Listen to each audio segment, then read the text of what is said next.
Wrong thing, live folks. We're going to do this one again.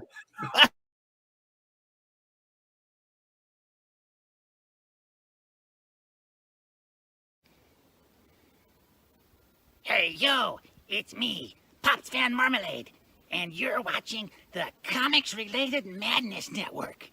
Huh? So come get some. CromCon. CromCon. If you're a fan of comic books and comic book conventions, Daytona Beach Comic Con needs to be on your list of must-attend events. It's a show that actually focuses on comic books. Imagine that! This year's event is happening on Saturday, September the 6th, and Sunday, September the 7th. Silverline creators will be there, so we'll see you at the show. There's a new convention in town, and it's sure to be mega fun without the mega expense. Comics, toys, collectibles, pop culture. ShadowCon, Saturday, February 1st, 2025 in Orlando, Florida. Silverline creators will be there, so we'll see you at the show. If you find yourself in the Orlando area, and let's be honest, doesn't everyone come to Orlando for the House of Mouse? Head over to Coliseum of Comics to get your comic book fix. Be sure to check out their location on East Colonial Drive, where they carry a wide selection of independent comics, including Silverline books. Stop by and don't forget to tell them Silverline sent you. Hey, if you're an independent comic creator looking to get your comic printed, look no further than Kablam Digital Printing. They print our comics and do a fantastic job. They can even print special edition covers. When you reach out to them, be sure to tell them Silverline sent you. Hi, this is Tim TK, host of That Silverline Show on Tuesday. Join us at 11 p.m. Eastern, 8 p.m. Pacific every Tuesday night as we discuss pop culture and the joys of making comics. Hi, I'm Barb Kelber, co-host of Silverline's Wednesday Wham. Join us each Wednesday nights as we discuss comics, literature, movies, and anything else that may catch our attention. I'm Roland Mann, and I host Silverline's Silver Sunday. Join me every Sunday at 8 p.m. Eastern as we make mine Silverline.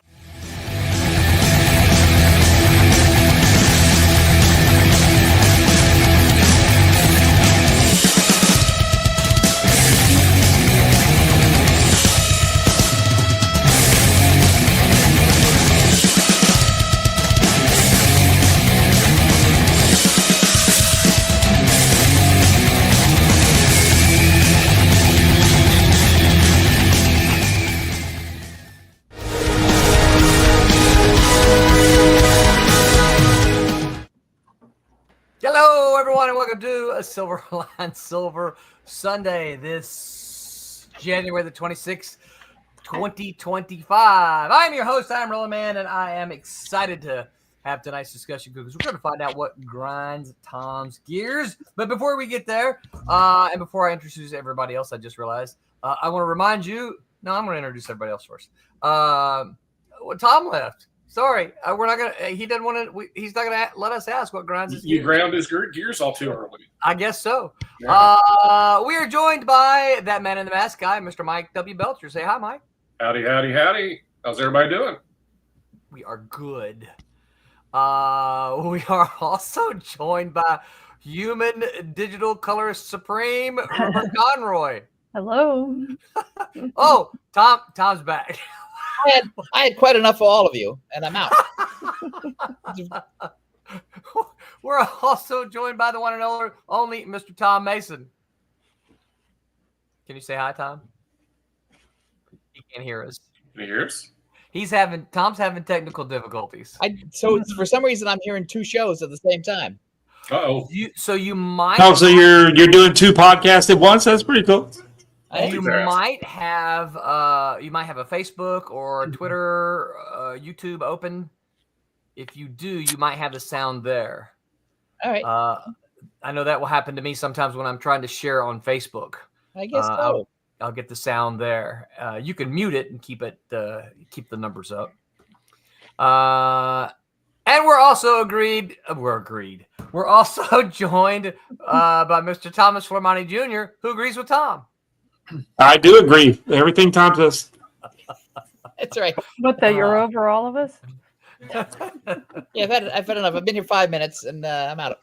We've Yeah, done enough. that was really funny. The timing on that couldn't have been better. All right, now I'm gonna get to what I was trying to say earlier. We are in the midst of this crowdfunder, Wolf Hunter. This is for number 2. I also happen to have number 1 right here, so you guys can see this really sweet Peter Clinton cover here for number 1 is available if you didn't get it. But number 2, you got to go back to crowdfunder. That's foil. I know. So The pretty. only way you can get this gorgeous foil cover is to go back the crowdfunder. It'll be available later on if you're like, I don't have the money now. It'll still be available, but you can't get this gorgeous foil cover because that's part of the raising the funds. So I think it's got about another. I don't have one. Oh, wait a minute. Yes, I do. I was gonna say I don't have it pulled up, but I do. It's got 10 days to go. So, and it's 72% funded. So it's still got a little bit to go to get there. So jump on over there, grab you this beautiful foil cover. If you're like, man, I just don't do paper anymore, digital versions are available. You can do that as well. I just don't do paper anymore. I don't do paper. Yeah, I know. Some people don't. Speaking of paper, Tom will be certainly really interested in this one. Check out what I came across. Uh-oh.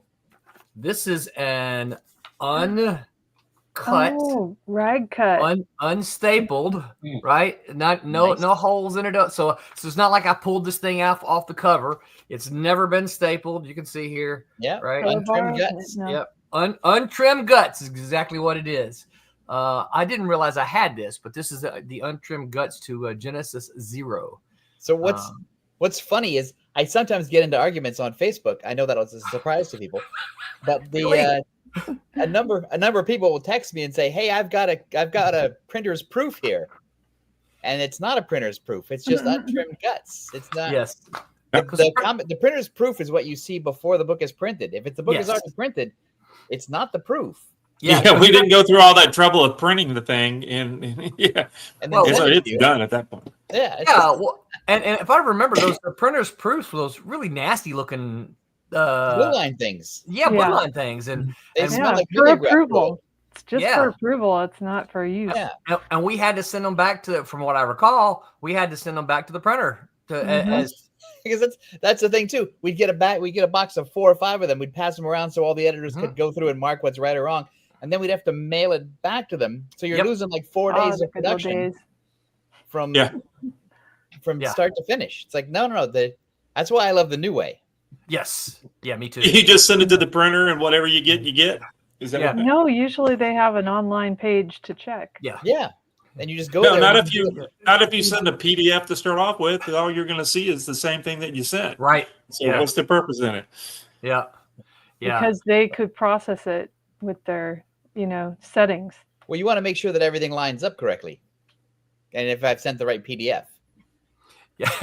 And then I call Tommy Flormonte Jr. and I say, No, it doesn't work that way. And Whatever you send us, we'll make it in a map wrong, PDF and too. then send it back to you. It's the same. We're sending you the same thing you sent us. What do you need a proof for? You should have proofed it before you sent it to us. I like to feel important. I got a big chair.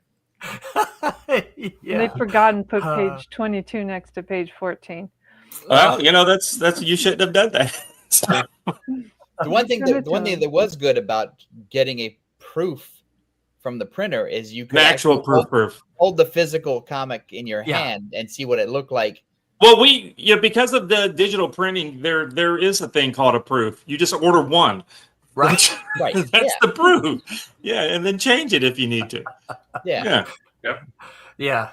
Let's see here. Yeah, whenever we get somebody new at Kablam, that they ordered like 500 copies, we're like, dude, we're converting that to a 1 copy, and we're gonna send you one. And then, and then we want your money, but we're not gonna, you're gonna send you 500 copies, and then you say it's wrong. Yeah, you need a proof. You're gonna order that many, and you obviously, when you get a 500 copy run of something, and it's the first time that they've ever done anything, it's going to be wrong. So they need a proof. Yeah. Yeah. Maybe the second time they've ever done anything too. Yeah. Yes. Yeah. Yeah. I remember one of the first times I ever sent one of the things to Tommy. He said, "You got a double page spread on 2 and 3." One. No, on 3 and 4. Three and four, Is that what you want? And I'm Yeah, like, that's a good no, one. it's not what I want. He goes, because I'll print it that way if that's what you want. If that's what you want, I'll still run it. That ain't right. Plenty of people do it. Yeah. So he had to say, here's what you did wrong. So Yeah, we try to get people now not to split the double page spreads. Send them as a big page, so that way it's obvious. Because there's a lot of double page spreads where maybe you got a bunch of panel work and it's not a complete splash double page. You know what I'm talking about? Just one double page that's just one big panel, and it'll be multiple little panels. And sometimes we don't catch it when we're eyeballing it, and then all of a sudden there's like the only thing that made it a double page spread was somebody's hand that crossed over the middle, or and then it's wrong. Right. And then they put it on the wrong thing and we didn't catch it because it's like, that's an obvious not. So why'd you do that? You didn't need to do a double out of that. Yeah. I forget which company it was, if it was Marvel or DC, but they did a trade collection where they put too many extra pages in between the issues, and it made one of the double page spreads split the wrong way. Yeah. And it's just like, it's madness. So true confession here. And when we were doing, when Stephen and I were doing Cray way back when, I think it was the second issue. Don't hold me to that. We had a double page spread, a page, and then another double page spread. Oh, no, that's not good. Oh, that ain't gonna work. It doesn't work. It doesn't work. I hope you have an ad. So that sounds like something you talk about when you're high. Dude. So the way we fixed it in the trade, because you can't just do it. The way we fixed it in the trade is we did this. Yeah. There you go. Some preliminary sketches, right? Yeah. So we just tossed this random sketch page in there. Yeah, we get those kind of. We should do a show on this one day. Some of the weird stuff that people do. We'll get things like that, and you're like, they'll send. It's a 20-page. It's got to be in 4-page increments, right? And they'll send 19 pages, and they'll go, well, it's just 19. That's all I got. And I'm like, well, we need an extra page, and they go, well, just leave that page out. And you're like, you can't leave that page out. It's got to have something there. We'll make you some scissors. I have a little document where I've got all my obvious answers, and that's so I have a thing where it says, take a piece of paper, fold it in half. How many comic book pages are on there? You go, that's because it makes a little book. It's like you gotta just spell it out. Sometimes it's like that's funny. Yeah.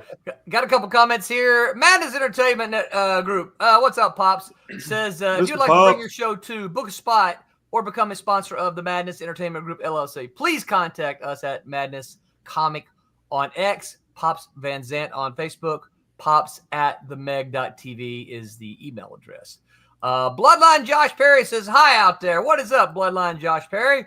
He says, what shall we talk about today? We are going to talk about things that grind Tom's gears. Mm-hmm. We're going to let Tom talk. And then David Ace Gutierrez is probably DC. It probably was. Yeah, we like to blame DC. It's probably them. Which is funny because DC used to have a budget where they would send, when they printed it at Ronald's or Quebecor in Canada, they would send somebody for their high-end books to watch the pages come off the press and do a press check. Really? Yeah. Wow, that's fun. That's interesting. Our old buddy Jim Chadwick used to go there, and when he was at DC, and do press checks on books because he was one of their high-end editors. I didn't know he did press checks there. awesome to do. Didn't we send Eric Senna, or was that just a visit? I think that was a sucking up visit. I think he brought flowers and candy and donuts and stuff. I think that was okay. I don't think he was there for a press check. I think he was there to how get can your we book printed quicker in front of other people. Yeah. Don't you like us better than the other people? That's right. We love you so much. Here's some candy. Yeah, we got people that bring us over at Kablam that bring us cookies and stuff. They're Yeah. like, here's some Does it help? cookies. Can you print my book? Plus a check. Right? Yeah. Yeah. Let's see. You got the crowdfunder. Any other news? Anybody have any other news? No. All right. So I'm on Blue Sky now, so anybody can Yeah. track me down. get over there. Get over follow there. us. We Yeah, me too. Silverline- I just got in there. Silverline is on all. I got in Blue of Sky about 4 social- years ago. I was going to say When I it first was came on, I got on there when they first announced it. I always Yeah. try to anytime When they it, announce when a it, new when it place- died 4 years ago. When Twitter was Yeah. bought, that's when I got on it. See the tumbleweeds every now and then. I was going to say I try to go and snag my name. It's the only reason I go and It's a join. new Yeah. place to go. That's what it Yeah. is. I like to do Yeah, where the go cookies follow are. us on all. We're on all the socials, so wherever you are, you can find us. Give us a like, a follow, a subscribe. By the way, you can do that right now. However you're listening to us, give us a thumbs up. Give us a share. I can see you can't see it, but I can see we got 2 thumbs ups. Thumbs Nice. up for this video. So you're watching it. A bunch of you are watching it right now. Go ahead and click that little button and give us a thumbs up. Where are most people? Most people are Make the YouTube on- happy. Most people are on watching us on Twitter, so we don't get thumbs up there. So Do we have a TikTok feed, or is that not a thing? No. Can you not do? I mean, I don't know what's going on with TikTok at the moment, but you can do. I mean, TikTok does live, but I don't know. Pops, if you're listening, look into that. And and Roland has an OnlyFans. Yeah. oh yeah. Yeah, this is what I do on my OnlyFans.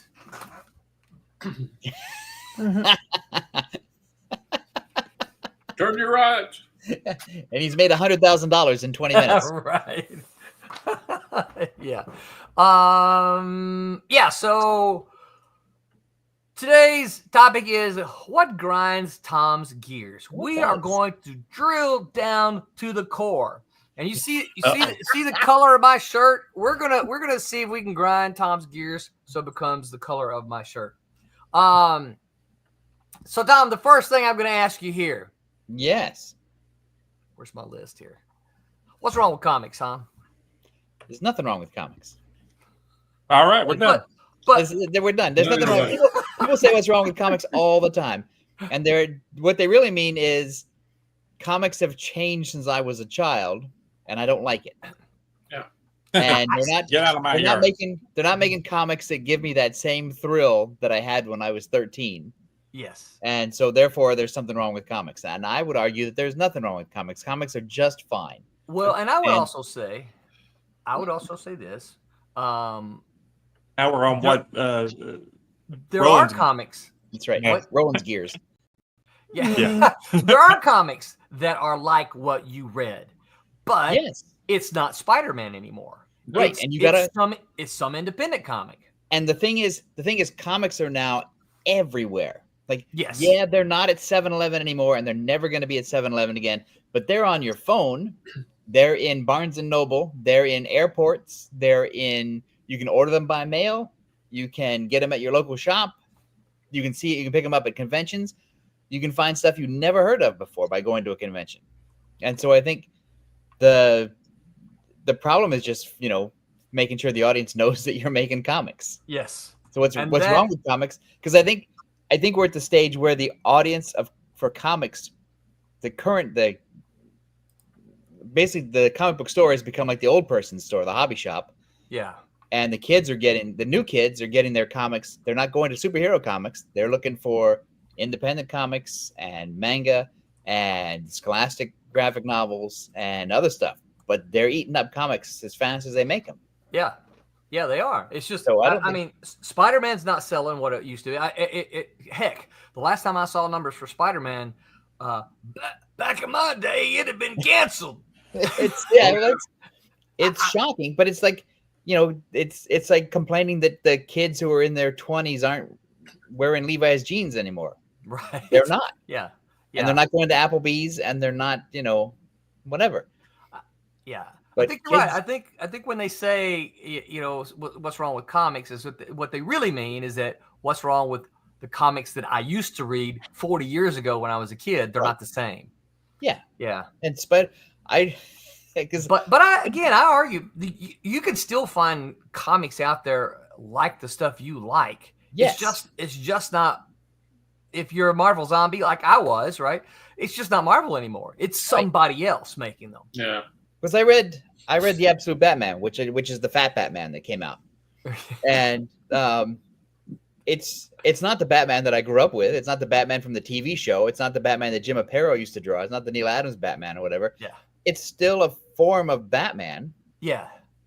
But it's just, he's built like a brick outhouse now. Well, it's like you and I have talked about the Lego Batman. Oh, right. The best, not only the best Batman, the best superhero movie. But if you ever talk to any, Batman fans, they don't like that movie. Right. I can't stand it. But I say that is the very best Batman they ever made. They just don't like Legos. Yeah. Right. My favorite Batman actor is a brick. Right. Oh, the guy who does the voice, he's great though. Will Arnett. Yes. Yeah. Will Yeah. Arnett. Yeah. He's great. Yeah. So you're talking about. I'm posting here a link for everybody. You can find. You're talking about where the kids are, right? You can find an error occurred. You can find Silverline digitally at Global Comics Express or globalcomics.com.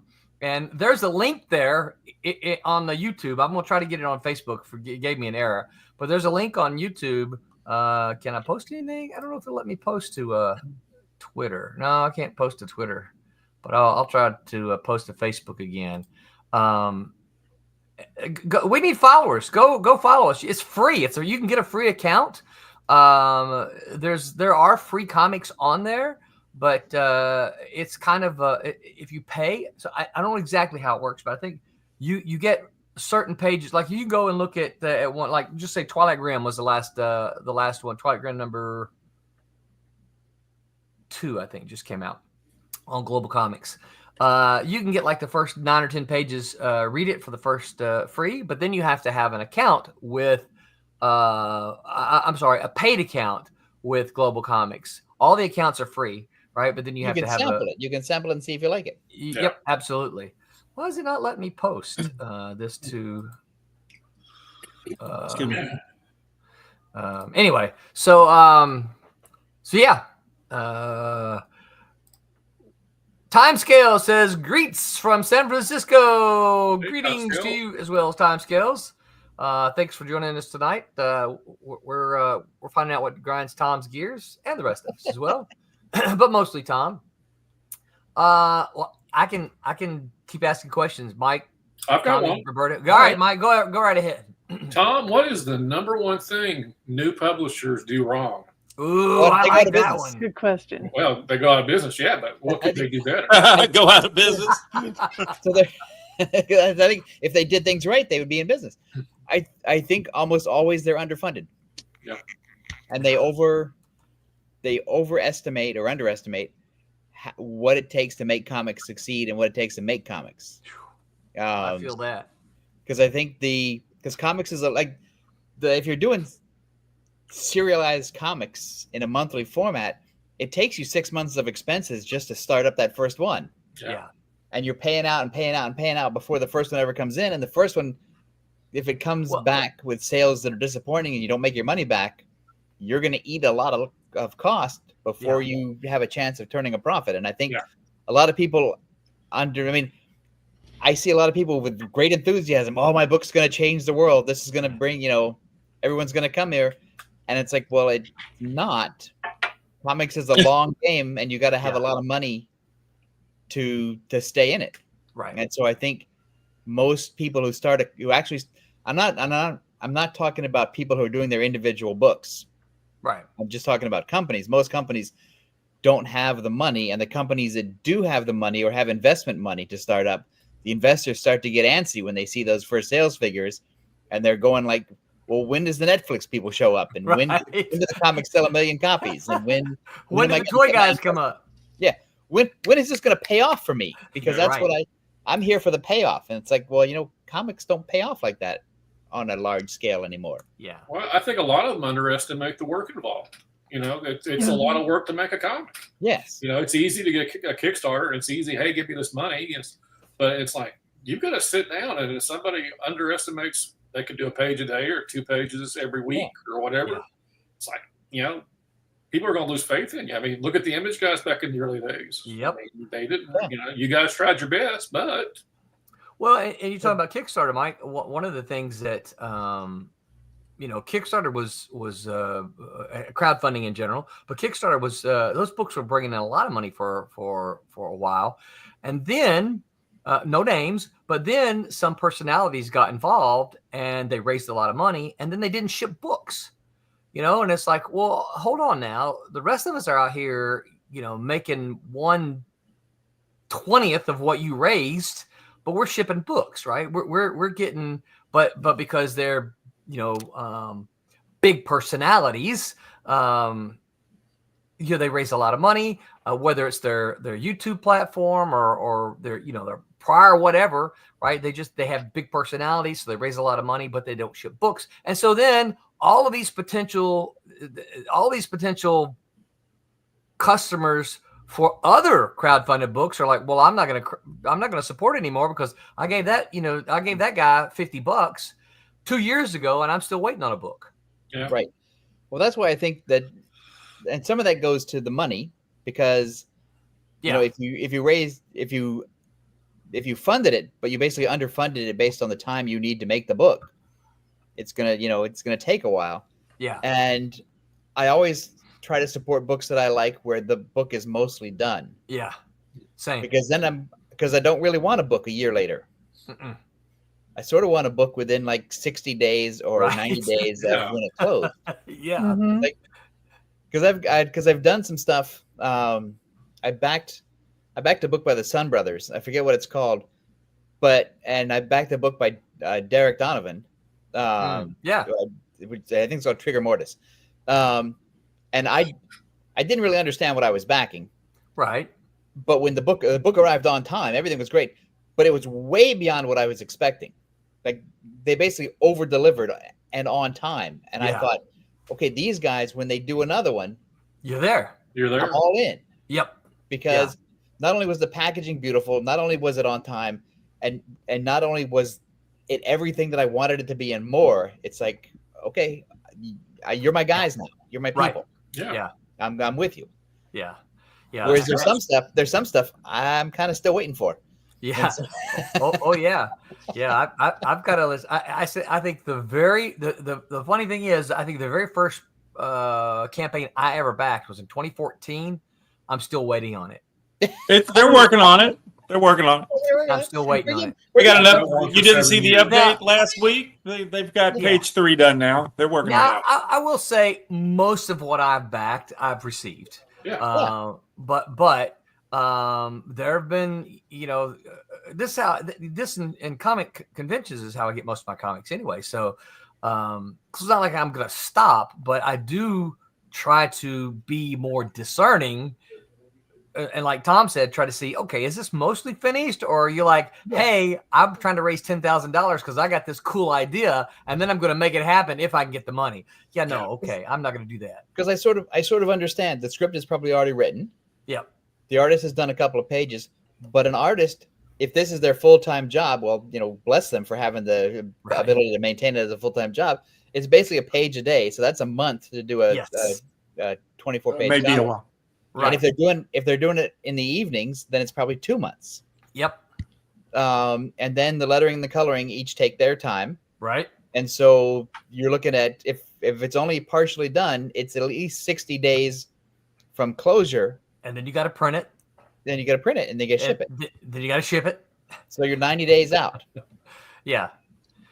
Which You've completely forgotten all about it by then. Yeah. Time scale says, bring it on, Tom. I mean, 90 days is fine for me for what is basically a boutique comic. I'm okay with that. longer than that, I start to lose interest. Yeah. Well, it's a faith thing. I mean, like I said, there's one. I think right now I'm still waiting on a book for 7 years, and the whole reason they asked for the money that they asked was that so they could directly work on it, and get it done quick. And then they turned around and took freelance work, and they just kept pushing it off, and here it is 7 years later. And these are big names. Mostly indie guys always deliver for me. Yeah. When I do something that some professional wants to dip his toe in crowdfunding, I'm always waiting for it. Always. Yeah. But indie guys, they deliver. Yeah. Yeah. A lot of those, when those big names pop up in the crowdfunding scene, I'm like, I don't, unless they've done them before and they've, delivered, I'm like, I think I'm just going to wait until you finish it. And then I don't need I don't need the crowdfunded version of it. Yeah. Because I want it, but you get it done first. And we've talked about this before. Is there are a lot of people who are really good writers. Yep. There are a lot of people who are really good artists. There are not a lot of people who are really good business people who can put all the pieces they don't have the business get that book to the printer and understand. Well, the artist does his part, the colorist does their part, the letter does their part, then the printer's got to do his part, then I got to organize all the shipping and get all the labels out or whatever. It's great that an artist has a great career and a big name or whatever, but if they've never stuck labels on an envelope, are paid the bills, they need to be able to pay the bills. Yeah. Timescales says, I think a lot of new creators that have talent and great stories to sell don't pay enough attention to how savagely expensive it is to I bet he means ship a book in the U.S. these days. And it goes up. We've been dealing with that with Kablam lately. Everybody's, why is the price? It's like, go to USPS, see how much a box costs. It's not a secret. No, we're not. We're not eBay. How people always jack up their shipping prices on eBay. No, we charge you the actual shipping thing. Go look. And they go, yeah, you're right. You're charging them. You're right. We're not, we're not jacking it up. Come on. We don't make our money on shipping. No. A lot of people do this stuff. And what a lot of people don't realize, right?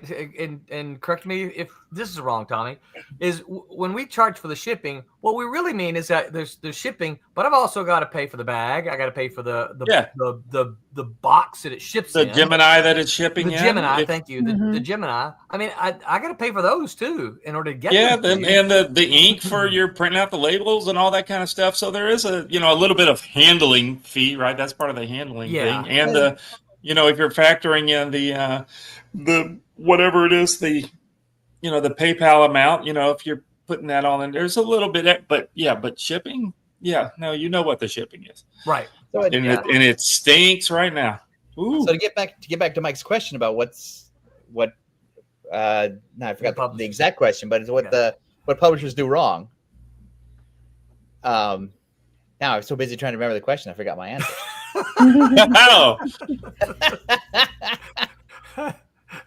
It'll come to me again, and I'll interrupt. And then let's see here. Timescales also adds books must also be packaged carefully to prevent damage, or they need to be replaced. Yeah, because golly, you don't want to have to ship it again. I mean, now the creators are, if you didn't, Priority Mail has some insurance already built into it, but if you're shipping stuff, the first class or the whatever that global first thing, there is no built-in thing. So unless you just opt to not insure everything, if it's tore up in the mail, it's tore up in the mail, and you got to send out another one. That's going to come out of your pocket. Yeah. I will say this: fortunately for us, and out of all the crowdfunders that we've done, we've only ever had to replace one package.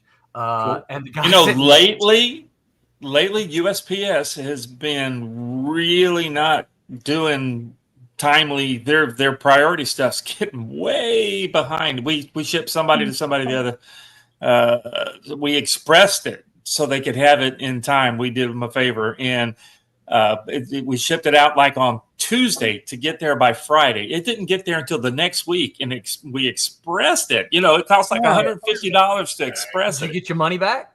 Yeah. Yeah. But the person didn't have any books at the show, and Yeah. we were like, "We're so sorry." And they were, and like, "Please don't tell everybody it was our fault because you know it wasn't." So I remember Well, my point now. Well, They got to blame somebody. I know. Well- I mean, you're sure you're going to blame us, but please don't, because it wasn't. You got your tracking information. We shipped it out like we were told, like we were asked to do. Yeah. Anyway, I'm sorry. So, Tom, did you figure out what it was that you were going to? I did. All right. What Okay. is it? Well, because the thing is that the direct market, as it exists, is like the great free market system, and I think new publishers don't understand that you have to sell the book, and you can't just make a book. You got to take it out. You got to market it somehow. You need money not just for the creators, but you need money to market it. You got to go to conventions, which are expensive. You got to ship stuff to conventions, which, as we just discovered, is really expensive. Yeah. You got to do what advertising or promotion that still exists that you can, and you got to pour money into that, and you got to have specialized marketing people. So I think the companies, they underfund, and they don't understand what you have to do to sell a book. You can't just ship a book to Diamond and let Diamond sell it for you and then be rich. Yeah. Right. It just It's doesn't work. only- It worked that way. Time Scale says he's got to go make dinner. Thanks for hanging out with us, Time Right. Scales. You can always come back and watch the rest of it on replay. He's making a really good dinner. We should all go. Yes. What yes, are you having for dinner? But We'll show up. he didn't invite us. He said smoked shrimp and salmon risotto. Oh, For less than it costs to send one Good. book by USPS. Yeah, that's right. Yeah. I'm going to crowdfund dinner at the Timescales house. Yeah. Yeah, we're going to put a thing it's up. Speaking of the postage thing, we're going to put a thing up at the site. This is something that everybody should think about. Fill, if you can do in a priority envelope or a priority box, fill that box up, because the box is a flat rate. Fill it up. Yeah. Because why spend, why get 30 books and it costs you $20 to ship it when you could have put 100 books in the box? It's Well, I don't want you to give us extra money just because, but you're wasting money at this point, the way that it costs. Yeah. Well, and that brings me to the next question here. Yeah. David A. Scudero says, Tom, what's wrong with comic distribution? Oh, God. Ooh. Well, So while you're thinking, all right. what made me think to go to this question right now is that, with the Diamond stuff right now, Yeah. there's been some talk about, publishers should go to can direct distribute. And I don't have a problem with doing that, except that here is the problem. Most stores are not going to order 50 copies of our books. They're going to order 5. And it goes to what Tommy said about a box. I'll ship you 5 books, but economically it's better. But then I'm going to charge you more to ship the books than for the actual books themselves. Right. Yeah, they can't do that with 30 other publishers either. No, I mean, it's they're not going to be able impossible. to do that. And then you got to invoice. Yep. And you got to track the payment of 5 books at different stores. It's like Oh my that's gosh. that's a No. lot of work. And It is. most of the independent publishers are just 1 or 2 or 3 people. Yeah. Mhm. It's not a company in the sense that Marvel is a company or DC is a No. company. No. And we know their bookkeeping skills are probably not the best. So trying to keep track of all that is a nightmare for some folks. Even if your third employee is Quicken, you're still going to have somebody Yeah. sit there and do it. So what's wrong with comic book distribution? Well, there doesn't seem to be comic book distribution Yeah. coming up. That's so- the big problem.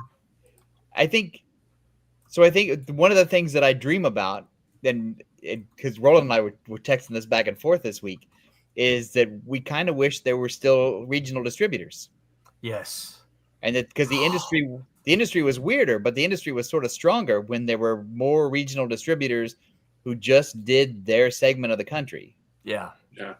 And you got, your book, you would give your book to all the distributors, but sometimes your book would do better in like the Southwest or in New England or, in the Deep South or in the Pacific Northwest.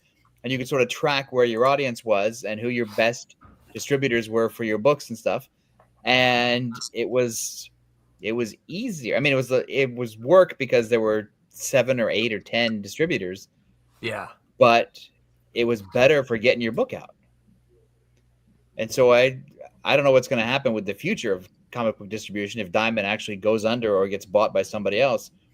But it seems like regional distributors might pop up again, just so 400 comic book publishers don't go out of business. So what would someone, let's say a shop or a fan or somebody was like, you know what, I've always thought that would be kind of cool.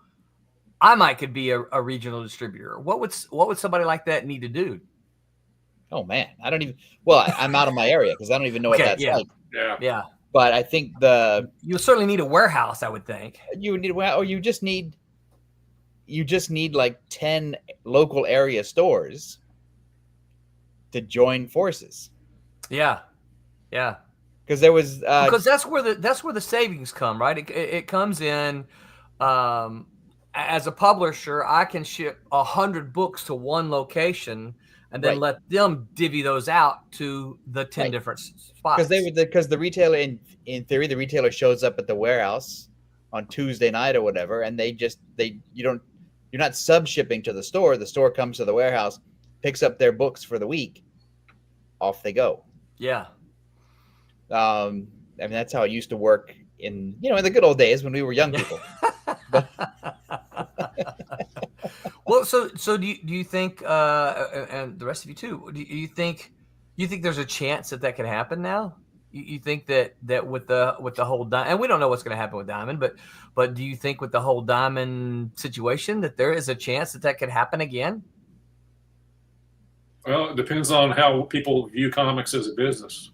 I mean, that's the I think a lot of people probably look at comics as probably a lot of money up front and going to wait on it for a while before I make money on it. I mean, they're going to have to be very well financed, and then on top of that, they're going to have to realize what's Marvel and DC opposed to these indie guys. What am I doing?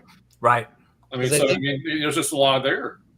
If you look at Penguin Random House, which is the next big player in comic book distribution and graphic novel distribution, they only handle the big players. Yes. They only handle whatever it is, Dark Horse, DC, Marvel, whoever. We're finding out Lunar is kind of the same way. Right, because stores are buying 10, 20 copies of the DC Marvel books, and that's a good enough margin for a distributor to go, okay, I'll be in that business. And so I don't see where any new big player as big as Diamond or Capital City used to be coming in with waving cash around saying we're now going to be the direct market distributor nationwide for comics. Yeah, come and join us. I don't see that happening because I don't think there's anybody out there. No, and there's nobody with money who's going to do that. They're all too busy making rockets to Mars, and right. Yeah. So I think it would have to take someone, a chain of stores like a Coliseum of Comics. I think he would have to say, hey, look, we're going to now order directly from this distributor, or a collective of shops. Yeah. That says, hey, we're going to support, hey, Tom, you're over in Canada. Right. We're going to support the shops within 100-mile radius of you. Right. And you take all those orders, we'll ship them to you and you get them out. I think. Well, it's going to take some different thinking. It's going to take some different thinking. You can't do what's been done. I mean, it's you have a completely different market out there. It's shrunk. It's a tatter of what it was. I mean, it would take somebody to do something revolutionary with the idea of distribution for it to work. I mean, with like the cost of shipping, the cost of maintaining warehouses, it's just going to have to take a different approach to it.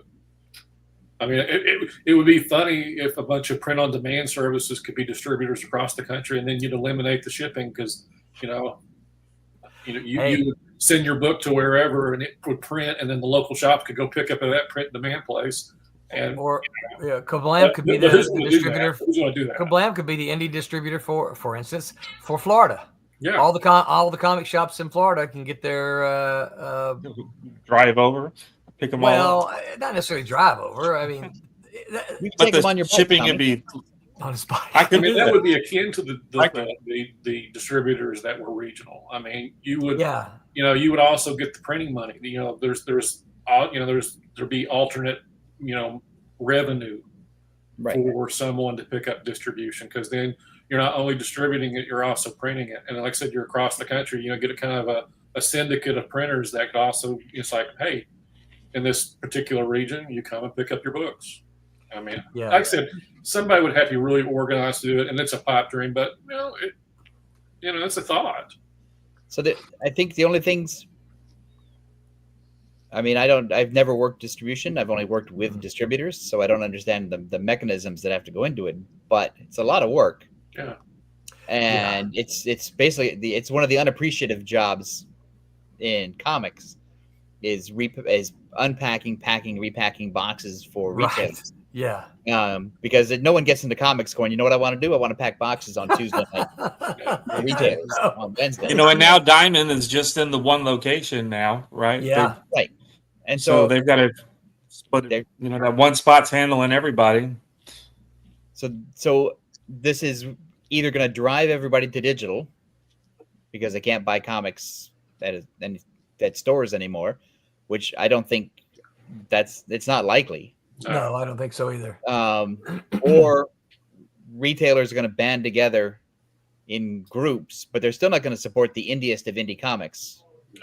No. Because I don't know where it's like where you guys are, but where I've lived, there's maybe one store that was indie oriented, or alternative comics oriented, and everybody else was the Marvel, DC, Dark Horse, Image store. Right. Mm-hmm. And so if you're a real indie alternative comic, you're still only at that one shop. Right. So I think a lot of publishers, well, not publishers per se, but a lot of the hobbyist alternative people are going to find themselves SOL. Yeah. Yeah. And they're going to be the ones, because I think a lot of those people who make that kind of comic book are really driven. Like they have that fire. They'll find a way that works for them because they still want to get their comics out. They still want them to be read. Yeah. And they still want an audience. And so they'll find something that works for them, I hope. Yeah. Because they sort of reject, well, I don't want a big corporation telling me what to do. Right. I'm an alternative creator. So I think they'll band together in some sort of unified form and create something. That may not help everybody else, but I still say regional distributors are the best shot for future success at least in the short term. Yeah. And then see how that can be built out into something else. But I don't know how that gets started because we're in the part of the business where I'm a complete idiot. Well, and I think too, part of it is, I mean, if you're running a shop, you don't really like change. Excuse me. You're like, this is where I get my books. Right. This is where I get my books. What do you mean I'm going to have to get them somewhere else? Right. And so it's like a lot of things. Or split it between 2 or 3 different places when I was getting it all from one spot. Yeah. Yeah. Yeah, because then for them that's extra postage costs for them, right? Because they're getting it at 2 different places. Yeah. Right. And so I think it's not the change is bad mentality, but I think the change is scary if you're running a shop. But I would almost say that now is the time for this to happen because of what's going on with Diamond. Someone has to say, okay, this is my opening. Right. I have to act now. Good. And what's cool about the business is that, a lot of us can't do anything else. Right. And so if I was a comic book store owner and I wanted to own my comic book store and I wanted to be in the comics industry at that business level or whatever, and suddenly everything is going to change and I'm going to be out of work, I don't have another job alternative. No. It's like I can go work for Ross Dress for less, or I could go work for TJ Maxx or whatever if I was going to work retail. Yeah. But I really want to be in the comic book store business. Right. So I'm driven to find a solution where I can still stay in the comic book business. Yeah. Yeah. And that's what I've seen comic creators complain that, oh, well, the last time I went to the comic shop, they were full of Funko Pops. well, you know what? The part of the problem is the comics aren't selling it like they were, so they still have to pay diversify their a little bit. yeah, they've got to pay their rent, they've got to pay you their know? electricity and their employees, right? So they've got to do something to generate that income. I am not a Funko Pop fan, but I get it. You know, Now the first real comic book store I went into was Forbidden Planet in New York. Yeah, and half of it was comics, and the other half was like stuff for nerds who liked comics. So there'd be statues and model kits and costumes and props and all the other stuff, because that's what other people who come to a comic book store are looking for. Yes. Yeah. And if you're in the business, there's only so many copies of Batman you're going to sell to make your rent. Right. But if you can sell a $3,000 Conan sword, well, every couple of months, and that's still part of it, right? Comics are still, even though the group of us here can go, well, I remember when they were 25 cents, right? They're still low dollar. You have to have high volume, right, to make the money for that. Where you could take one of those, statuettes at $3,000 and you can sell one of those. All right, my rent's made this, it's month. Like, I don't go into Target and say, damn it, Target, why are you selling kids' clothes? I'm not a kid. These won't fit me. It's like no, Target is an everything shop. They got stuff for everybody, and that's what I think comic book shops are. They have their comic books, but they also have their Magic the Gathering cards and their Pokemon cards and their game nights and they're all D&D dice and all the good stuff. We're all part of the same nerdiverse. We're all we might not play Magic the Gathering with the same fervor that those kids today do, but they have a right to have a place in the back of the comic book. Yeah. Well, and the thing about it is, if because Tommy and I will go to when something new comes out, we'll go down and sign at Coliseum of Comics, and it's not unusual that when we're signing, these people are heading in and they go straight to the back to go to the gaming play games. Yeah. Now some of them just look at us and go, "How's it going?" Right, and go straight to the game. They have zero interest, but some of them will go, "Hey, what are you guys doing?" And at least they're nice for a minute, and then they go to the back later. Well, and we've sold a few copies to some of them. We sure have. But they're coming in not because they're interested in comics, just because they're interested in playing whatever game it is they're playing in the back. Right. But like you said, it's the same nerdiverse. Right. I like that word. It keeps the doors open. It allows the retailer to stay in business, so I can still go in and get my comics. Yeah. And so, you got what is it, Wednesdays or is it Thursday? Whatever the new comic book day. Yeah, that's the day that the comic book big sales on that day. Then the rest of the week they got to do something because everybody's coming in on Wednesday to buy their books. It's like a restaurant they do their best business on Friday night and Saturday night because those are date nights. Yeah, right. And then the rest of the time they're just like, whatever we can do. It's why most restaurants close on Monday because nobody goes out on a Monday night. No. Yeah.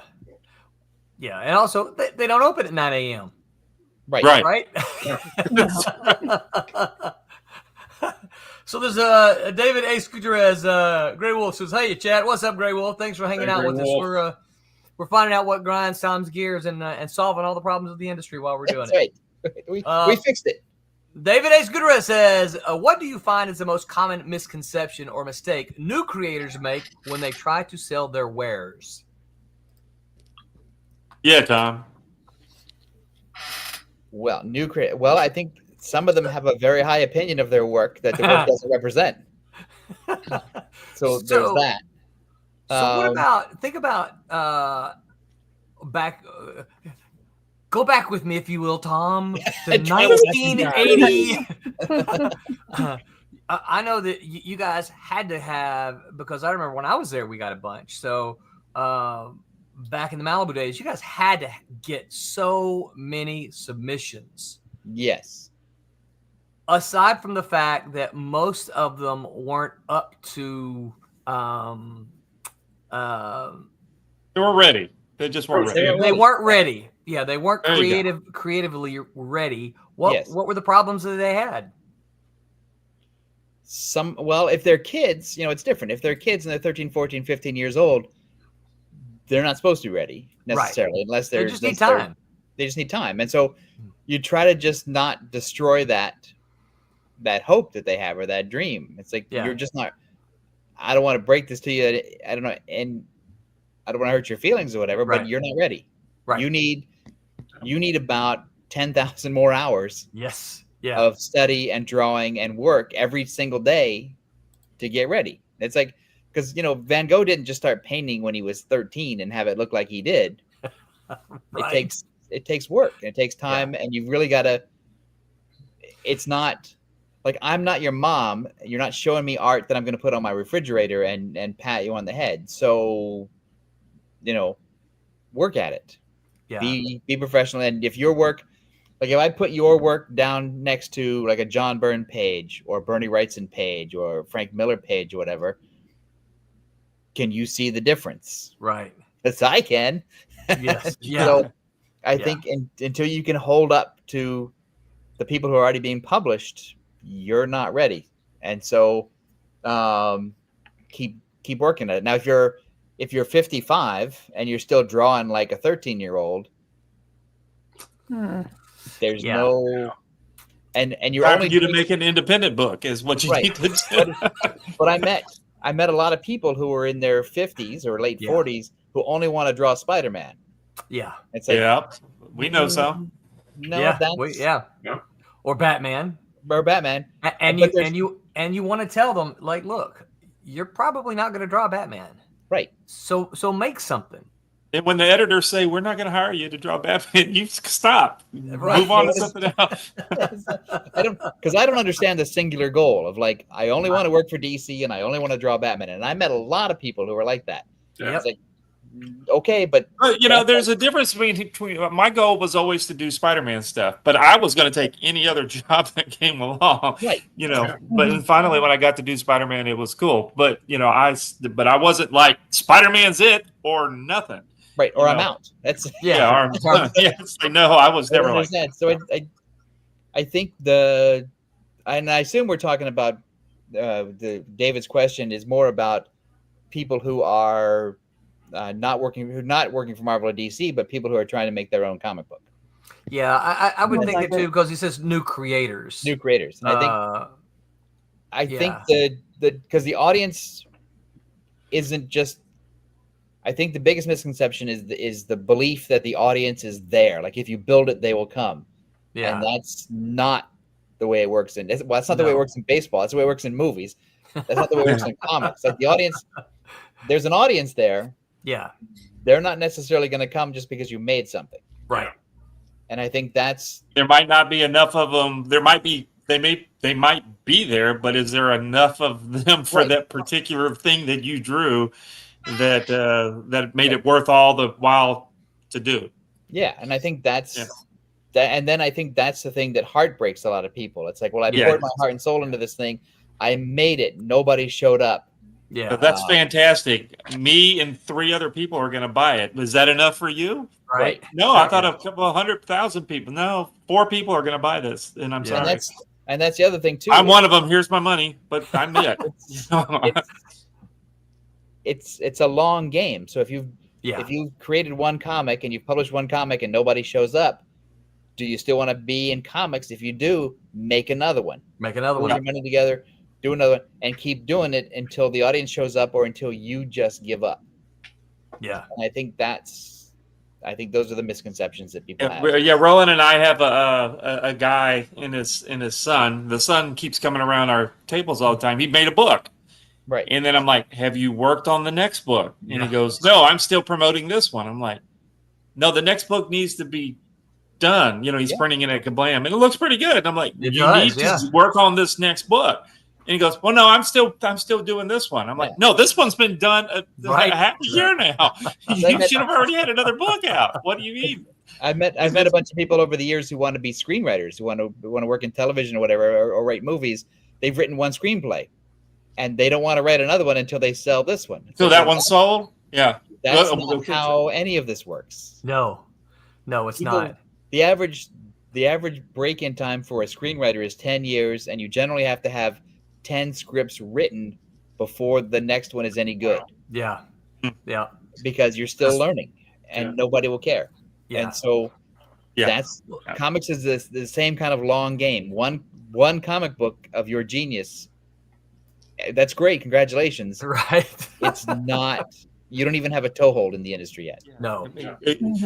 Good for you for having done it, but you need to which keep is making better than more. a lot of people, right? Sure. Well, that's the thing too, because I've met people who just like to talk about their great comic book, but don't actually make it. And anybody who makes the comic, it's like my hat is off to all of you, because the making of the thing is the hardest thing. Yeah. Yeah, well, Tommy and I know several from back at Southern Mississippi that, man, they talked a good talk. They had a really good 2 or 3 pages that looked fantastic, and it's like, well, you only spent a year working on this one page. It should look really good. Right. You know, by 2030, you might have a book out. Yeah, that's right. 1 page a year is not enough. You got to get a little more than that. Yeah. Well, that's the other thing too, is that comics are a grind to a certain extent, and you can't do a comic book every year unless you have. Well, there's one guy that does it, Randy Ronaldo. Yep. Who does that? He does a comic book every year before San Diego, and he's great because he's managed to build an entire audience, and he's got like 25 or 26 issues in the can already. Yeah. And that process works for him because he's found his audience. He's found his people. Right. Who can help sustain his book. Yeah. And he has put a ton of time and effort into marketing his book and digging up his audience. Yeah. But I think he's the anomaly. Yeah. I agree. Yeah. Yeah. Yeah. So what about let's twist the question just a little bit. When he says new creators a mistake new creators make when they try to sell their wares, what mistakes do they make when they've got it right, and now I'm trying to sell this to you? What mistake? Trying to sell to a publisher or trying to sell to a reader? Right. Yeah. Yeah. Two different things. Let's go readers. Yeah. Well, no, actually, let's do both. If I got, I'm trying to get somebody to publish the book. I'm Yeah. done. It's ready to be sent to the printer. It's done. How do I get a publisher to? What am I doing wrong? And say that it's decent, right? Say it's not. Let's say it's a really good comic. It's a good one. Yeah. And so, what am I doing wrong? Why isn't somebody picking up my book? And it's a good book. Yeah. Why isn't somebody? Yeah. Sorry, I should have. I'll go on, Nick. Go ahead. You got an answer, Tommy? I do. No, I just kept talking. I should be quiet. Remember, I say what I agree with Tom. I agree with Tom. I think. Well, first of all, I think the business plan of I made a comic book and now I've got to sell it to a publisher is like the stupid plan, because there aren't any publishers who are looking to buy new comics from outside creators. No. Yeah. Everything Marvel, DC, Image, they all come from the same place, the same pool of people, the same people who are already in the club. Yep. And they're not trolling around on Blue Sky looking for new talent, and they're not looking in the mail for new books. So I don't know if you realize this, Tom, but Marvel and DC no longer accept submissions. Yes. Yep. They don't. They just 20 or 30 years. back in our day they did, right? But You mean like story submissions or Anything. artists? Invitation only. It's invitation only for Marvel and DC now. And I think if you've created a comic book that's decent and you believe in it and you like it, and people around you with a critical eye who are not your family members have said this is a good comic book, and you've shown it to people at conventions or whatever, and they like it too, you're a fool to take it to Dark Horse and say, why won't you publish this? And then get mad at Dark Horse because Dark Horse has turned you down or whatever. Yeah. It's like, that's the path to madness. Yeah. Get a job, find some money, publish it yourself, and make another one. That's it. Yeah. Well, because the thing is, people worry so much about. Sorry, Ron, didn't mean to cut you off. No, go ahead. People worry so much about breaking into comic books. Well, breaking into comic books just means publishing a comic. It's never been easier. It's never been easier. You post something on the web. On the web, that's published. It's done. Yeah, you're in the industry already. You broke in. Maybe nobody saw it, but you broke in. You broke in. And do it again. Publishers used to be better at promoting you, though, a little bit. Yes. And they don't do that. No. They're not even Well- on social anymore. I mean, Well, they're it's like, promoting. you know what we got. They're promoting their Yeah. stuff. They're not promoting the creators. I mean, they're trying to sell Right. Spider-Man, not Well, Yeah, because that's John your Byrne. problem. yeah. Terry Stewart back in 1992 said that Marvel's characters were far more important than any of Marvel's creators. And to a certain, I mean, that sounds like the meanest thing to say to a bunch of creative Mhm. people, which Right. is true.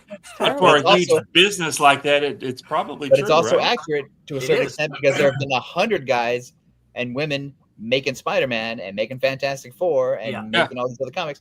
But the characters are still there, Yep. and all the creators that we grew up with, long Well, gone. And you think about it when you let's just say take Spider-Man for instance. When you think about Spider-Man, we can come up with about 10 names. Yeah. And there have been hundreds of people who've worked on Spider-Man, Yes. right? I mean, obviously the easy ones are Stan and Ditko and McFarlane, right? But there've been those are the easy ones. But there's been a whole lot more than that, right? Yeah. So yeah, you know, I've got a slightly different answer as well for that. Is that, you know, one of the things I think, because Silverline, we don't get a whole lot of submissions, but believe it or not, we get submissions. Okay. One of the things that I just laugh about all the time is that pay attention to what your publisher does. Okay.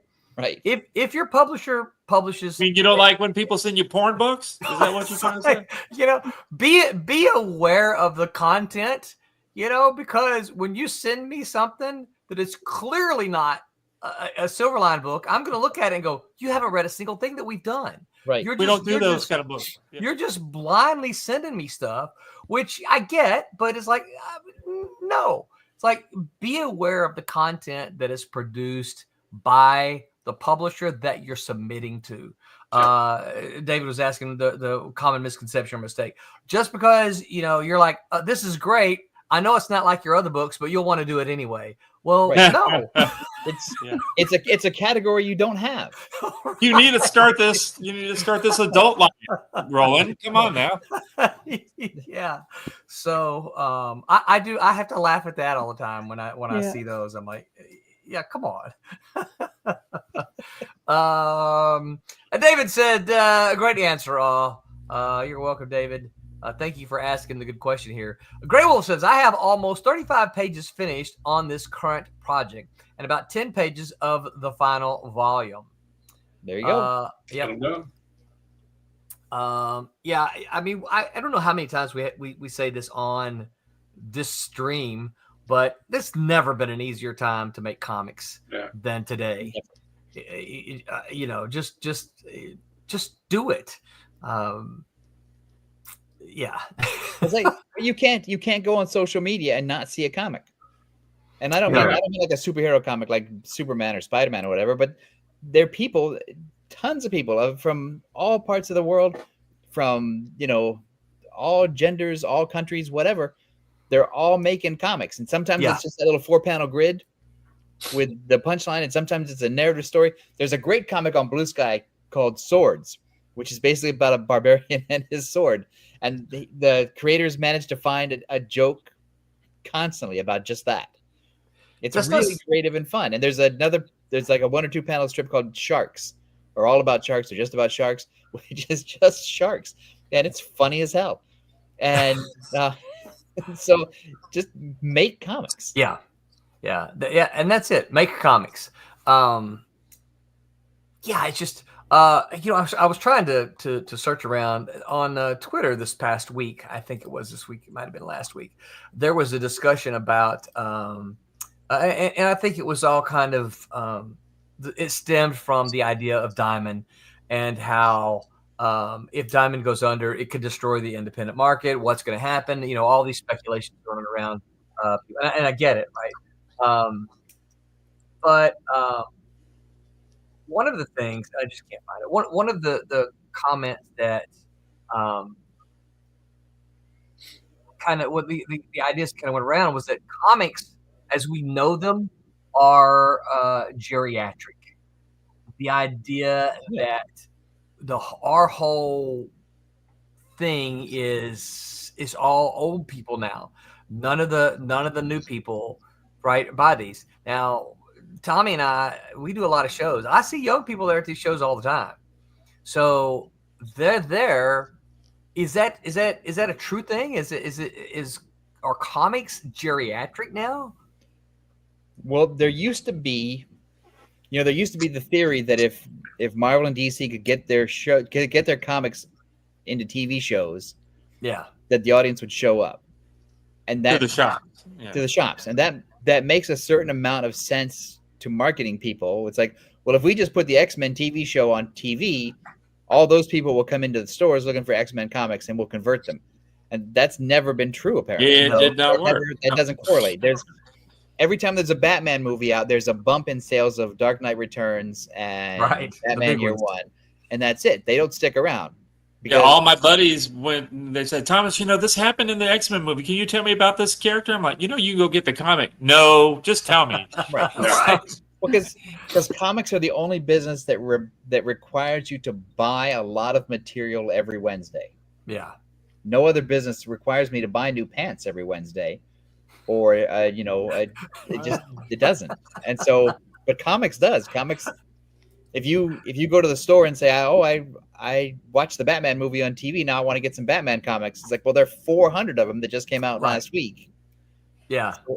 And I think comics lost a couple of generations of kids because kids' tastes change, and they get their superhero fix from video games or movies, animation, and TV shows, and animation.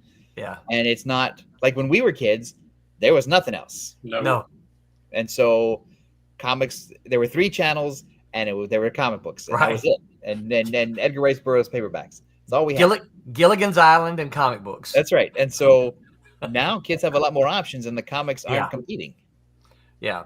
So the traditional superhero comic is moving out.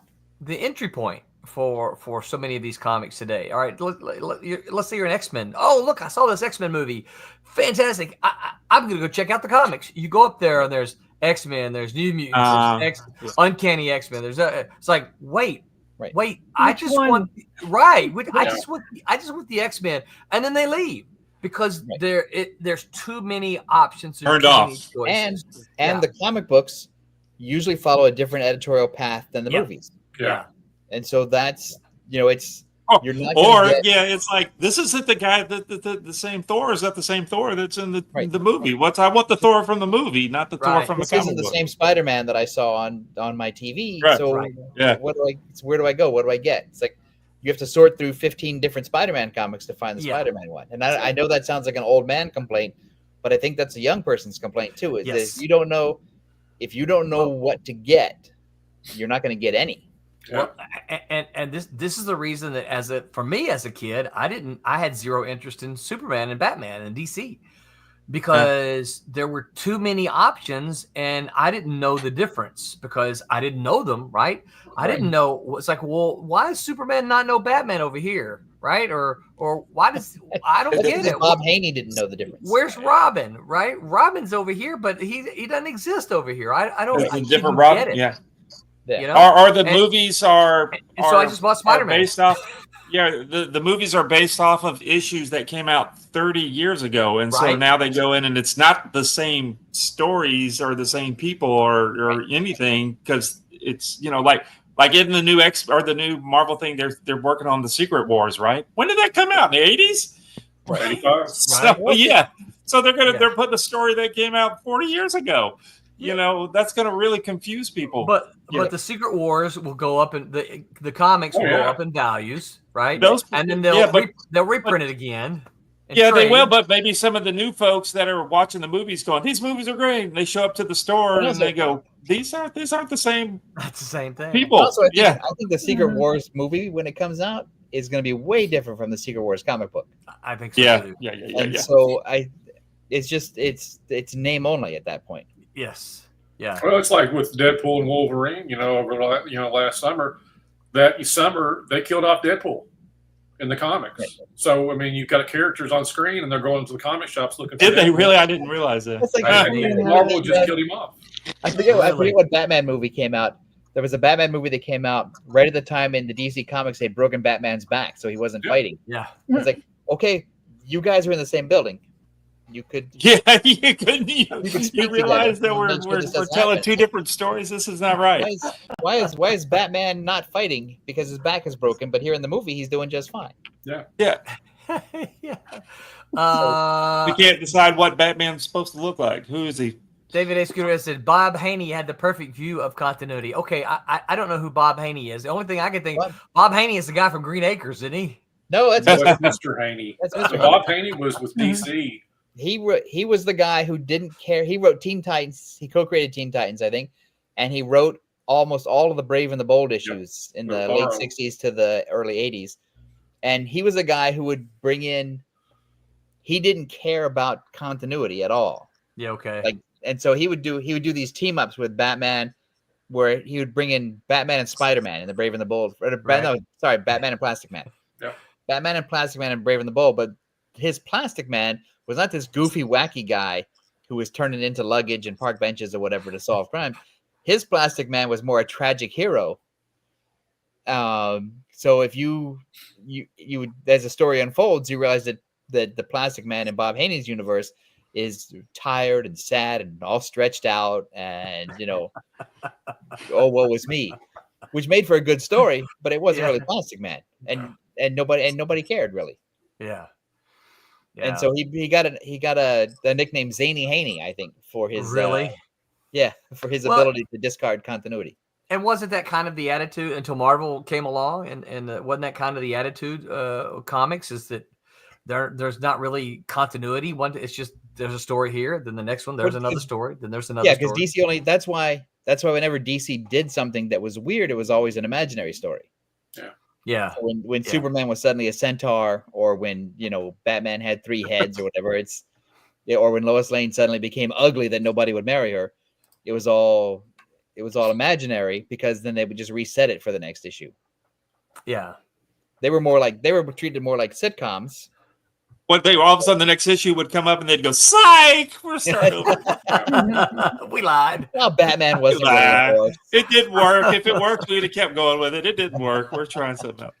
All right, so we got time for at least one more. All right, let's make time for one more. What about conventions and publishers at conventions? And so let's not talk necessarily about creators, right? Okay. But what about publishers? What kind of mistakes do publishers make at their booths at conventions? Well, they don't show up. Yeah. And I think why did that happen? Why did they start? Why did they pulled out of doing conventions? Is that what you mean? Yeah. I think they pulled out because everything's run by corporations. Yeah. And they're not allowed to be independent within their corporation, and so everything has to comic book conventions are an expense. Yeah. So they don't see the money setting up, is what you're saying. They don't see that as part of a long-term strategy, because it doesn't pay for itself. Right. And I would argue that for a bigger publisher, conventions are just a cost of doing business. Yeah. A service. It should be thought of that way. Yeah, for sure. Be thought of that way. It's not there to make money. Yeah. And I think one of the mistakes that publishers made, or not make money on the spot, right? Right. Make money in the future. Right. And I think, but one of the things that I liked is I really, when Ross Ritchie was running Boom, yeah, up until recently, Boom had a great consumer booth, which was you could go to Boom and they would have the last 2 years of trade collections and specialty products at their booth that you could just pick up if you'd missed something. Yeah. And I thought that was great. And I wish DC and Marvel had done that. But, they're always afraid that people are going to get angry at them for selling at a convention. Man, well, that's what Malibu did. That's what you guys did. That's how we paid for it. Split the booth in half. Yeah. Yes, but half of it was to show off the new stuff, and the other half was to sell the back issues, because a lot of people didn't know what we were doing. Yeah. Yeah. And I don't mean that in a I don't know what they're doing sort of way. I mean that in they didn't know what kind of books we had. Didn't know us yet. Because we still got people coming up going, I don't know what you guys are doing. Right. What's wrong with you people? And so I always think publishers should sell at their booth. Yeah. I always think publishers should engage fans, and I always think that the thing about comics is comics are better when the people who work in comics are accessible. Yeah. And I always liked the preview flyers that they would give out that had different books that they have in it, just a page so you could see what it looks like. And yeah, you take it home and you look at it and you're just like, oh, you know what? That looks really interesting. that does look interesting. And I like, because I don't really want to see a big sort of austere looking booth that looks more like a Roman column. You mean like this, Roberta? Mm-hmm. Yeah. Oh, just like that. Look at that. Hey, that's a Stephen Butler piece on the front. Yeah. You wouldn't believe all the stuff I've got here. You have everything. Look at that. Southern Squadron. Oh, that's a Lumsden and Oh, I DeVries. got him going. Vampire's Kiss. Very cool. There he goes. That's nice Leather and looking. Lace. Mm-hmm. Check this one out right here. Ooh. Cat and Mouse. That's Paul Mouse. Galassi. That's Steve Madsen. That's Peter yeah. Sue. Mm-hmm. Yeah, I got a whole folder here of old. Oh man, look at you. Yeah, this is a big That's a poster. Genesis poster. Mm-hmm. Wait, you gotta show that off. That's cool. Yeah. Is that Perez? Mm-hmm. Like everyone's in it. Oh, that's a regular Malibu. That wasn't Ultraverse stuff. Genesis regular stuff. Malibu. Yeah, that's Yeah. first Yeah. pass. Malibu. I always liked the Tombstone guy. That was a cool character. Special Gravestone. comic Gravestone. Special. Well, Tombstone's a great name too. Special. Yeah. Check this out. Got this. This is from That Lita San Diego Comic Con, but Lita signed it for me, right? Oh yeah. So yeah, then there's the this right here, right? Mm-hmm. Oh, Don Lomax. Yeah. Mm-hmm. Right. Yeah, making sure there was stuff that does these are dirty on great. there. Yeah, I you know. should- Insert. Yeah. You should pre-edit those, Roland. Yeah. But I think, was there something on that one? no. No, there was a Okay, big good. blurb Could've been. over. Got the old Malibu Dr. Sun Burbank. here. Mm-hmm. But I think publishers at conventions are too serious. Yeah. They're too Yeah, where's the fun? they're too corporate, and the booth is too. Yeah, the Sterile booth, for a lot of the times. booth is too. It's too built to impress investors. It's not built to impress Right. fans, and it's not catered to a fan experience.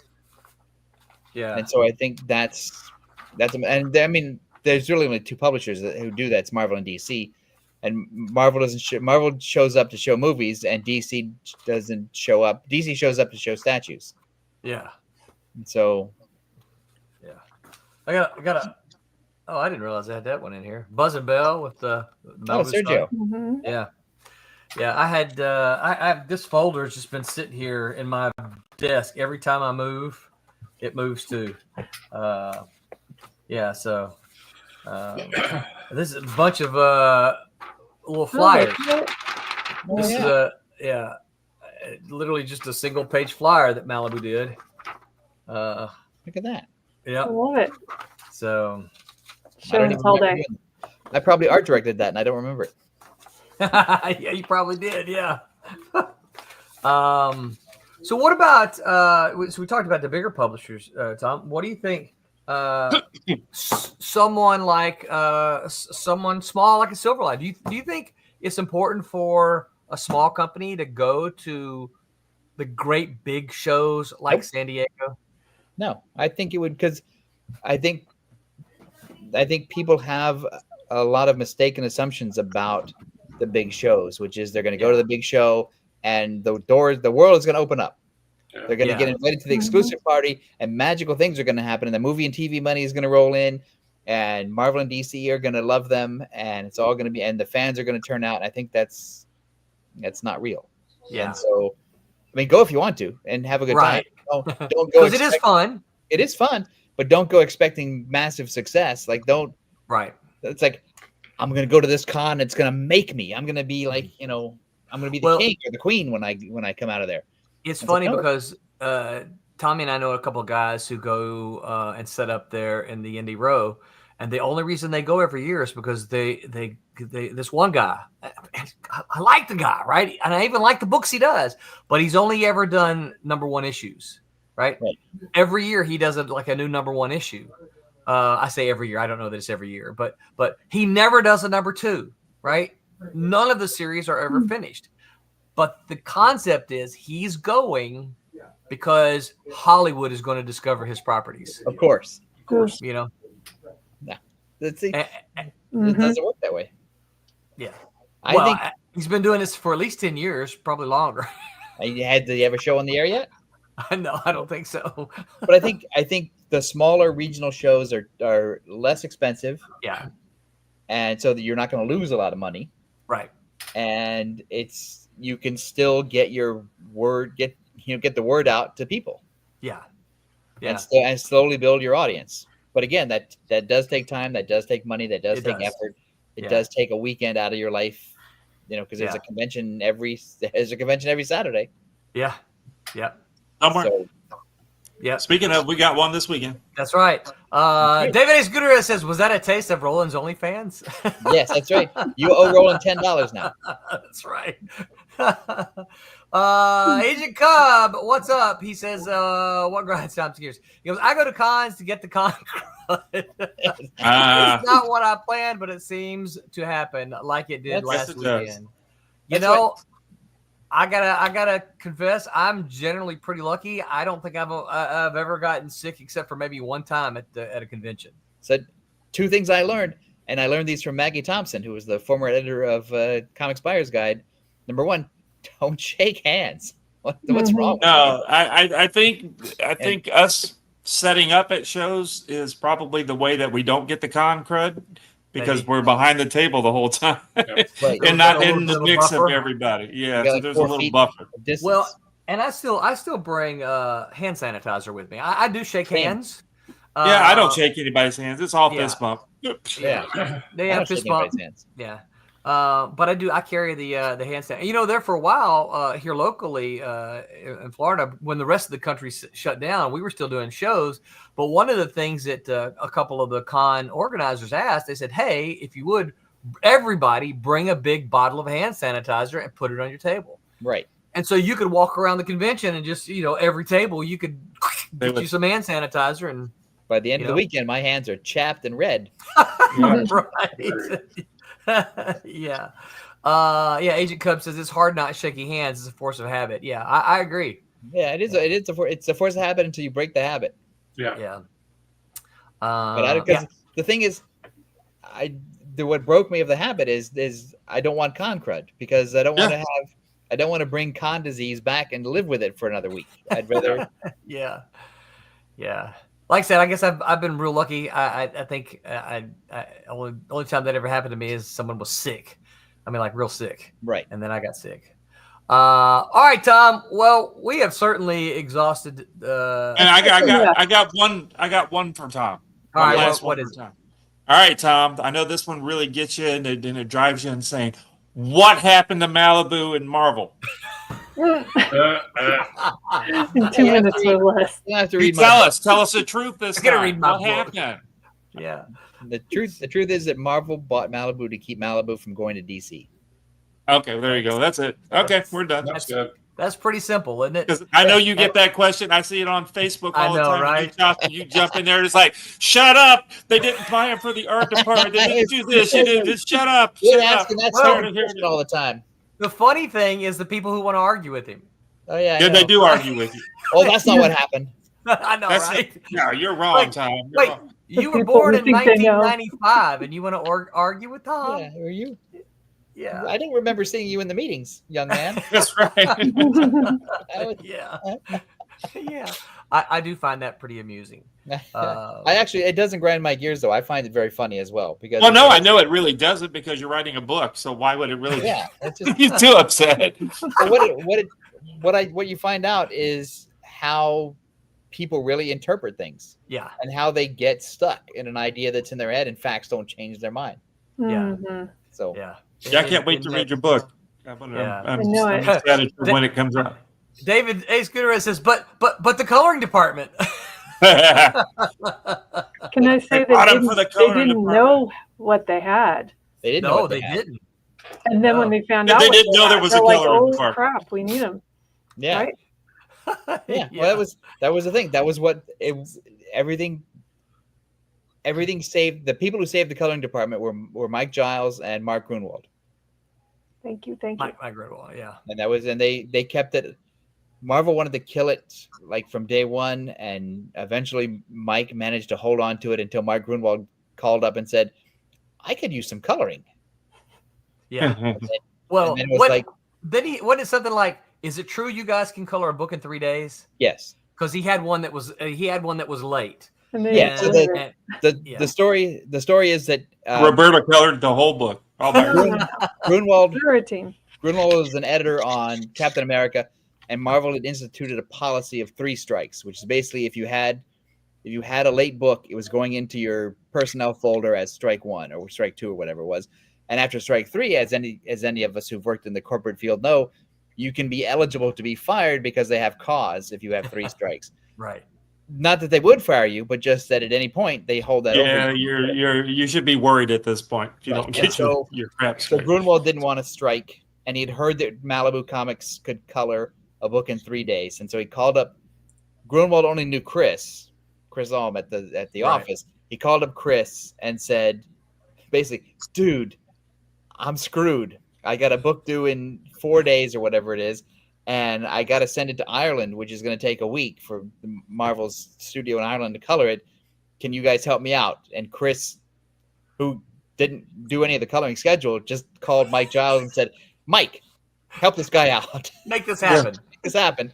Make this happen. And so Mike, the way I remembered is, because we used to work in coloring teams, as Roberta knows, where there'd be like 4 people on a team. And Mike's idea was, send us the book, send us the pages, we'll do the coloring. And then Mike pulled up one person from each team to make a new team that was just going to be the Captain America team for the weekend or whatever. And then they colored the book in 3 days, sent it to Grunwald. And he loved it. He loved it. It was faster than than this current system could be done. And Grunwald apparently was going around the office going, got my book colored, got my book colored in 3 days. And then all the other editors who had books that were going to be late were like, let me have this Mike Giles phone number if you can. Well, and then an asterisk to that, and I don't remember how quickly you left, Tom, when this happened, but after this began to happen, more and more Marvel books began to show up, and suddenly our books are down on the total. I was like, oh, I'm sorry, Roland, I can't color yours by this week, even though it's supposed to be colored by, because I'm coloring X-Men this That's right. this week. So but sorry, that's the way it is now that the new owner says you got to do something else. So I had to go out of house a couple of times. Yeah. Because you don't want to strike in your You didn't want to strike.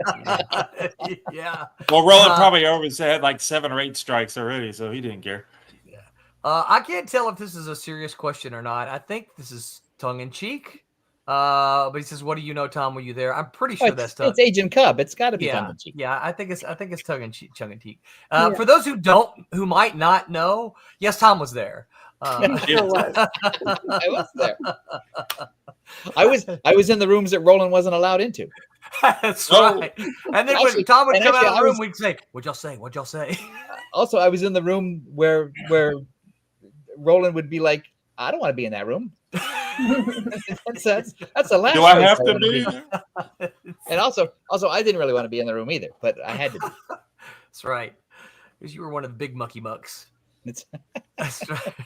Well, I was. Your name was at the top of the paperwork. Right. So had to be there. Yeah. All fingers point my way. Thanks for the answer. All right. So, Tommy. Yes. Where are you going to be next Saturday? I am going to be sitting next to you. Yes. And who else we got going? Jose Fuente. Yes. And then one of our buddies, one of our Malibu buddies is Jeff's supposed to be there, right? Jeff Whiting will be there. Yep. On International Drive in Orlando, Florida at ShadowCon. I forget the name of the thing, but go look up ShadowCon.com, I think is what it is.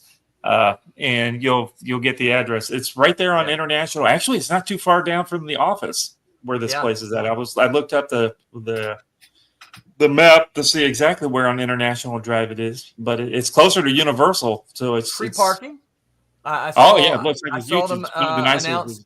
Yeah, I saw them announce free parking this weekend. I think it's Now, like this- $10 to get in or something like that. And it's very cheap. This is a comic show, so Yes.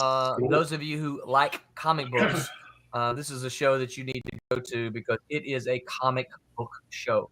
So that is Saturday, February 1st. Anybody else got a shows upcoming? I'll be at WonderCon the end of March. End of March, WonderCon. Yep. Yep, I'm not going to set up or anything. I'm just going to wander around and grab new funny books.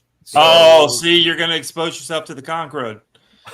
No, because I carry around hand sanitizer and I don't shake hands. And you're going to be in a big bubble suit. You should That's get one of right. those big, you can get the Tom dinosaur sees you and suit. he goes, Walk around in it. "Hey, how you I might doing?" have to get going. Okay, All right. Roberta. Hey, Bye, everybody. Roberta. Thanks for hanging out with us, talk. Human Digital Color Supreme. It was fun. Thank you. Learned a lot. Bye. Bye. Okay. Yeah, we're anybody else? 35 after. I know. Yeah, we've Nope. just a lot of stuff grinding Tom's gears tonight. Yeah, Um, he's He there. spent a lot of time on me. Next, we're going to do what grinds Mike's gears. Yeah. Oh. Oh, that'd be good. Huh? Okay. On Tuesday, that Silverline show on Tuesday, going to talk about how to find success in comics. How can you define success as a comics creator and find it? What steps do you need to take to achieve your comic goals? That's on Tuesday, that Silverline show on Tuesday. On Wednesday, the Wednesday Whammers are going to be talking about war comics. We will discuss comics in light of the Wolf Hunter issue 2, which is in the campaign right now. It's a great looking pen. And other war comics what other war comics are out there? What have we read, and what other current comics might touch on the topic of war comics? That is Wednesday for the Wednesday Wham. Next Sunday, we're going to have a guest, former Malibu Ultraverse publisher Dave Ulbrich, who probably needs no introduction, but he is the publisher. He's known Mr. One and Only there for a long, long time. A long time. And if we can get him to, Tom is going to give us some of the secrets that Dave will only hint at. I just had dinner with him on Friday. Oh, very cool.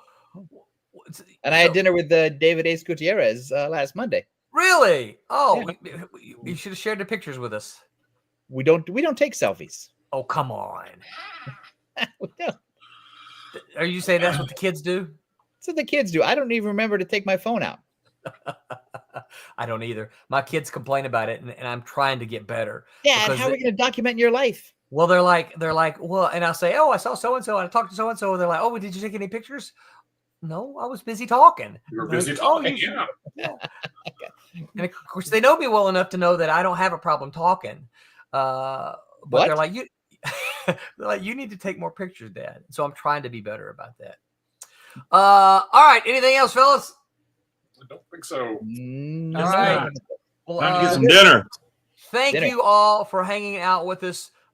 Thanks for helping us figure out what grinds Tom's gears. All of you, please don't forget to like and share and subscribe and thumbs up and repost, retweet, resky, whatever it is. And make mine Silverline. Make mine Make mine Silverline. Good night, everyone. Good night, everyone.